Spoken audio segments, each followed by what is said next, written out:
Hello everyone, welcome to my class once again. So this is part 3 of the story We Are Not Afraid to Die. Narrator went ahead to see that the ship remains protected, that he could save the life of his children and his wife, and he went along with a hammer, some screws and a canvas, and he could see that the right hand side of the ship was completely damaged and water was entering at a very fast rate through that portion. Though the American Joe, Larry and Herb, they were trying very hard to keep pace with the running water, the water that was entering, but they were unable to do it. So what narrator tried to do, narrator understood that unless and until he tries to make some, he tries to close that right hand side of the ship with some canvas, and using the canvas and the screws, it won't be possible for him to protect the ship. So he went over there, spread the canvas, put the screws over there, somehow tried to cover that gaping hole on the right hand side of the ship. In the meantime, the pumps with which Larry and Herb were working, those two pumps started getting blocked because of huge amount of debris floating in the water, and one of the electric pump got short circuited. But luckily there were two spare hand pumps available in the ship, and they started using those hand pumps. And there was another electric pump at the chart room floor that was also brought. Narrator was trying to narrator made use of mayday calls. What are mayday calls? Mayday calls are international radio distress calls. Means if a ship is at danger, then it gives out some signals. So if other ships remain in that vicinity, in that particular area, they could come for the rescue of that ship which is in danger. But they were at such a remote area of the world that their mayday calls remained unheard, unanswered. No one heard their mayday calls and they did not receive any help. Narrator found that his daughter's head swollen up very alarmingly. It was a huge bump, huge swelling. Her eyes had become blackened because she had hit somewhere very, you can say, very badly. She had hit her head and her eyes, and there was a deep cut on her arm.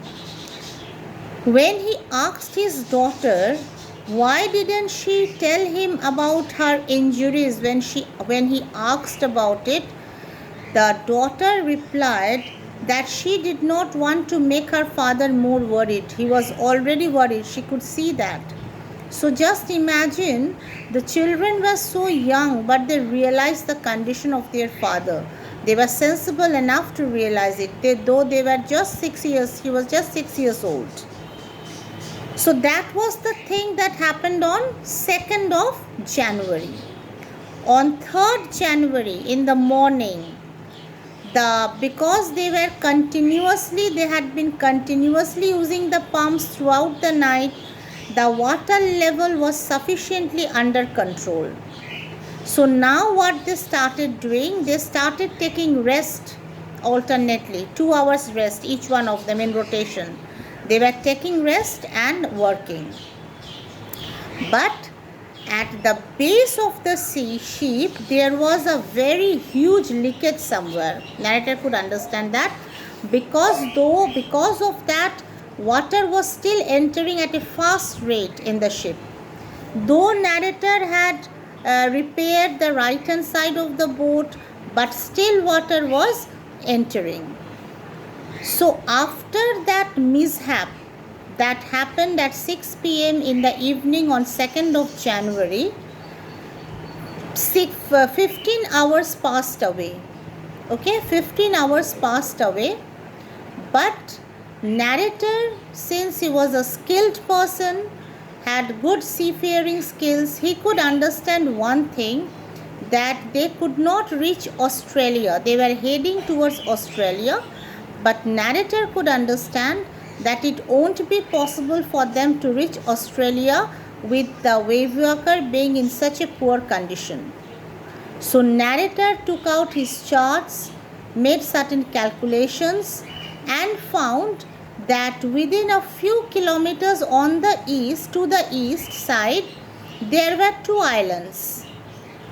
One island was Isle Amsterdam. The name of the islands were Isle. One of them was Isle Amsterdam, and Isle Amsterdam was of French scientific base. The only hope of survival in front of narrator at that time was to reach any of these islands in order to survive, because the ship was in a very bad condition. If they would not repair the ship, it would not have been possible for them to move ahead. So narrator was now making calculations and trying to find out how far was Isle Amsterdam from the place that they were. Isle means island. In the middle of the sea, there were two islands, and the only chance of survival for the narrator and his family was to reach one of these islands. On 4th January, they had spent 36 hours by pumping out water, and then only a few centimeters of water remained in the ship. So narrator was quite, you can say, satisfied. There was a respite. But narrator had no idea that the respite was a very short-lived respite. So after that, on 4th January, after that 1st or 2nd of January, after that mishap, they had their meal for the first time.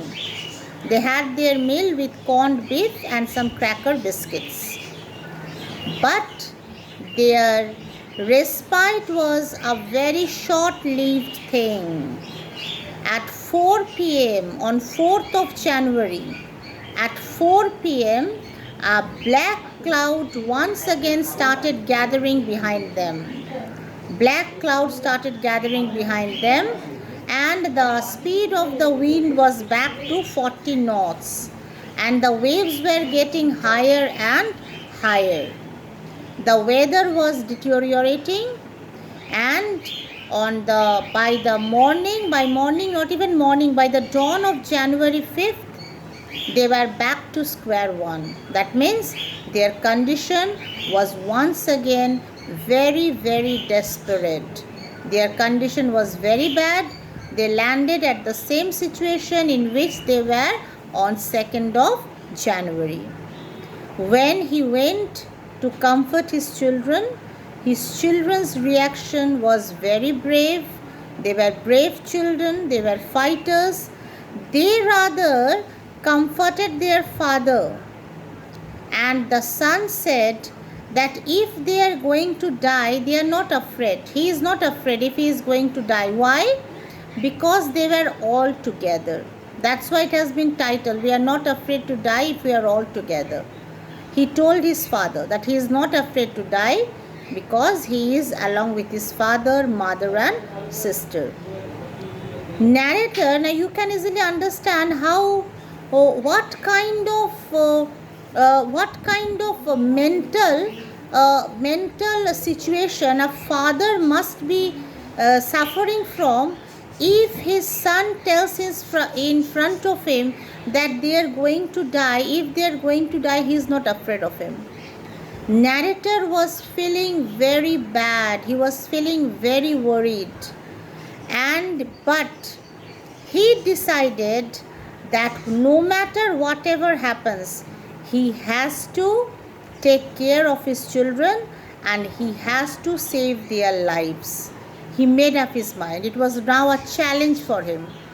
He made up his mind that he is not going to let anyone die. Even if death comes, before death, he will fight for it. He will fight to survive. So he was making plans. What could be done so that he can survive? Alright children, this much in this video.